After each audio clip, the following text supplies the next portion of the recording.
কাবা তাওয়াফ করতেছে আর ইয়া রব ইয়া রব বলে আল্লাহর কাছে দোয়া করতেছে। সাহাবারা তো অবাক, এই লোকের দোয়া তো আজকে কবুল হয়ে যাবে, এ তো আজকের সব সওয়াব নিয়ে যাবে। বিষ্ণু ইসা ইসলাম বললেন ওয়া মাতআমুহু হারাম, তার ইয়া রব আর চোখের পানি দেখে তোমরা অবাক হয়েছো, কিন্তু ও যা খায় এটা হারাম খায়।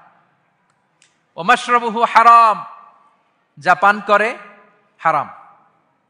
মালবাসুহু হারাম, ওর গায়ের জামাটা হারাম। ওয়া গুযিয়া বিল হারাম, খাবার দাবার সবই হারাম। ফাআন্না ইউস্তাজাবু লাহ, তার দোয়া কেমন করে কবুল হবে? জিহাদের ময়দানে যে সাহাবী সর্বপ্রথম তীর মেরেছেন তার নাম সাআদ ইবনে আবি ওয়াক্কাস রাদিয়াল্লাহু তাআলা। তিনি বিশ্বনবীকে বললেন, ইয়া রাসূলুল্লাহ উদু আল্লাহ আইয়াজআলানি মুস্তাজাবাদ দাওয়া, হে নবী আপনি আমার জন্য দোয়া করেন আল্লাহ যেন আমাকে মুস্তাজাবুদ দাওয়া বানায়। মুস্তাজাবুদ দাওয়া মানে এমন ব্যক্তি যে ব্যক্তি দোয়া করতে দেরি কিন্তু সে দোয়া কবুল হতে দেরি হয়। বিশ্বনবী বললেন, ইয়া সাআদ তোমার মুস্তাজাবুদ দাওয়া হওয়ার বড় শখ, আতিব মাতআমাক, যেটা খাবা হালাল খেও, তাকুন মুস্তাজাবুদ দাওয়া, যেটা খাবে হালাল খেও, হালাল খেলেই তুমি মুস্তাজাবুদ দাওয়া।